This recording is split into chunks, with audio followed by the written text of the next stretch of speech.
Assalamualaikum warahmatullahi wabarakatuh.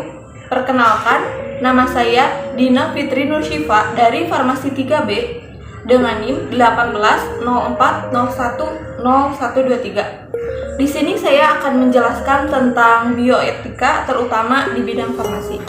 Etika adalah sebuah filsafat atau pemikiran kritis yang mendasar tentang ajaran-ajaran dan pandangan-pandangan moral. Etika juga merupakan ilmu yang mempelajari tentang bagaimana yang baik dan bagaimana juga yang buruk, serta hak dan kewajiban moral.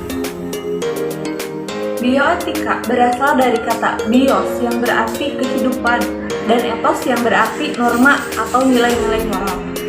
Bioetika medis merupakan studi interdisipliner tentang masalah yang muncul karena perkembangan dari bidang biologi dan ilmu kedokteran, baik skala mikro maupun makro atau masa kini dan masa mendatang. Selanjutnya yaitu sejarah bioetika.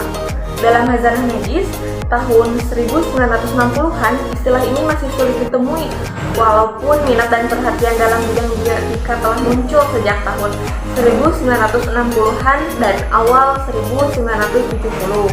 Malah setelah Perang Dunia Kedua dikeluarkan Kodex Nuremberg di Jerman tahun 1946. Dan tahun 1948 dicetuskan Deklarasi Geneva di Swiss oleh Asosiasi Medis Dunia sebagai versi modern dari Sumpah Hippocrates.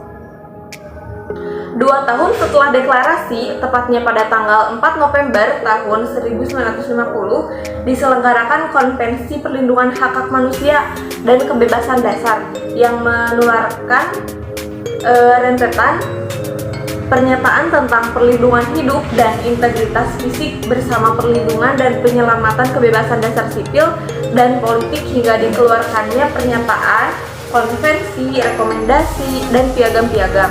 Dalam arti luas, bioetika merupakan penerapan etika dalam ilmu-ilmu yang biologis, obat, pemeliharaan, kesehatan, dan bidang-bidang terkait. Sebuah pendekatan interdisipliner yang diandaikan dalam bioetika. Kemudian ada perkembangan bioetika.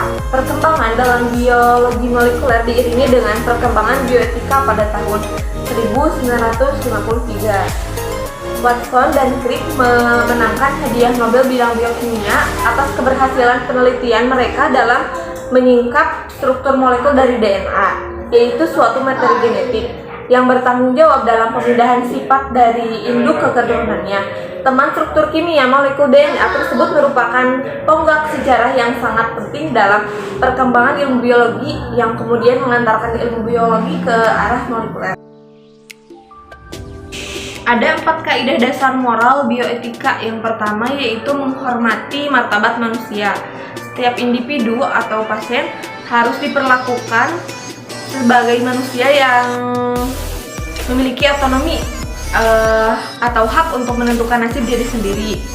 Dan setiap manusia yang otonominya berkurang atau hilang perlu mendapatkan perlindungan. Kemudian yang kedua yaitu berbuat baik. Selain menghormati martabat manusia, dokter juga harus mengusahakan agar pasien yang dirawatnya terjaga keadaan kesehatannya. Yang ketiga yaitu tidak berbuat merugikan. Praktik kedokteran memiliki pengobatan yang paling kecil resikonya dan paling besar manfaatnya. Kemudian yang keempat, keadilan atau justice. Perbedaan kedudukan sosial, tingkat ekonomi, pandangan politik, agama, dan paham kepercayaan, kebangsaan, dan kewarganegaraan, serta perbedaan gender tidak boleh dan tidak dapat mengubah sikap dokter terhadap pasiennya. Penerapan bioetika dalam bidang farmasi. Kaitannya dengan kegiatan apoteker dalam proses produksi obat. Meskipun apoteker tidak berhubungan langsung dengan pasien, namun kegiatan yang dilakukan oleh apoteker tersebut berhubungan langsung dengan hidup dan kehidupan manusia. Output berupa obat yang diproduksi memuat informasi yang secara langsung dipergunakan oleh orang-orang yang akan mengkonsumsi obat tersebut atas pilihan mereka, baik untuk obat non-preskripsi atau atas persetujuan mereka untuk obat yang dipreskripsikan. Dengan demikian, berarti apoteker yang bekerja di sekitar Industri farmasi wajib melaksanakan 4 pilar bioetika dalam proses produksi obat dalam bentuk pelaksanaan good manufacturing practice. Keempat pilar tersebut yaitu otonomi, berbuat baik, tidak berbuat merugikan, dan keadilan. Sekian pemaparan dari saya. Mohon maaf apabila ada kesalahan dan kekurangannya. Terima kasih. Assalamualaikum warahmatullahi wabarakatuh.